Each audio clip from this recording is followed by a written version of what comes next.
I think the problem David's got now is that because of his last couple of jobs at Sunderland and West Ham, he's kind of put the perception out there that he's a firefighter, a bit like Big Sam. It's like when teams are in trouble, you bring him in. But Everton are in trouble, Stevie.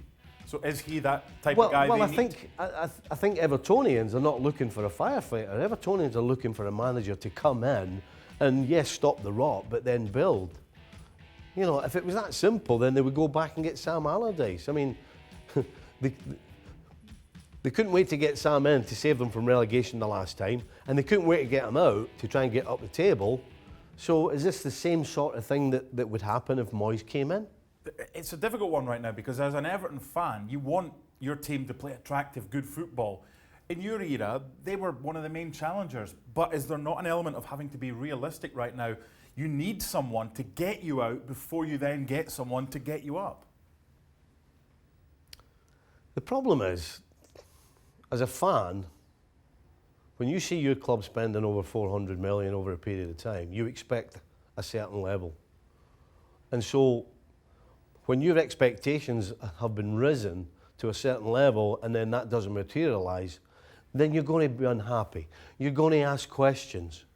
And things, it almost seems like for the last 3 or 4 years that anything Everton do, it just never seems to be good enough. And I think that's because the new owner, with all the money he has, with all the money he's put in, Evertonians particularly, are expecting to be punching up at the top 4. And that's not going to happen.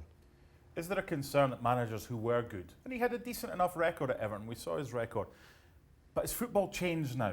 Is yesterday's man, can he still be today's man? Of course he can. Listen, there's not... Football, yes, is about X's and O's, and the snobbery today is you have to play out from the back. Are you telling me that David Moyes can't do that? I mean, seriously? It's a perception thing. That's what it is. It's too easy for people to say, well, he's yesterday's man. He's not today's man.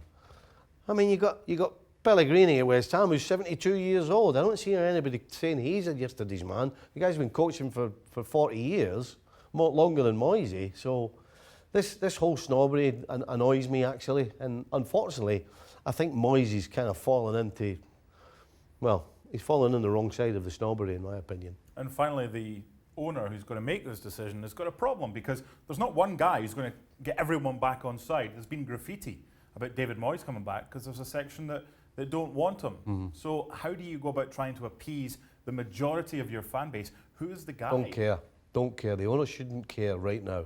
The only thing the owner should be thinking about is what is going to be the best thing for this team not to get relegated. Because right now they're in a relegation fight. So the only thing the owner has to think about is not the fans and keeping the fans happy. It's about what's right to keep them in the Premier League. And whoever he comes up with, whether it's Sam Allardyce or not, somebody like him, that's the only thing that matters. Right now, unfortunately, yes, you want the fans behind you, but it's not about what the fans want. It's about making sure you stay in the Premier League. Would you appoint him at Everton? Yes. There you go. Let's see if they do.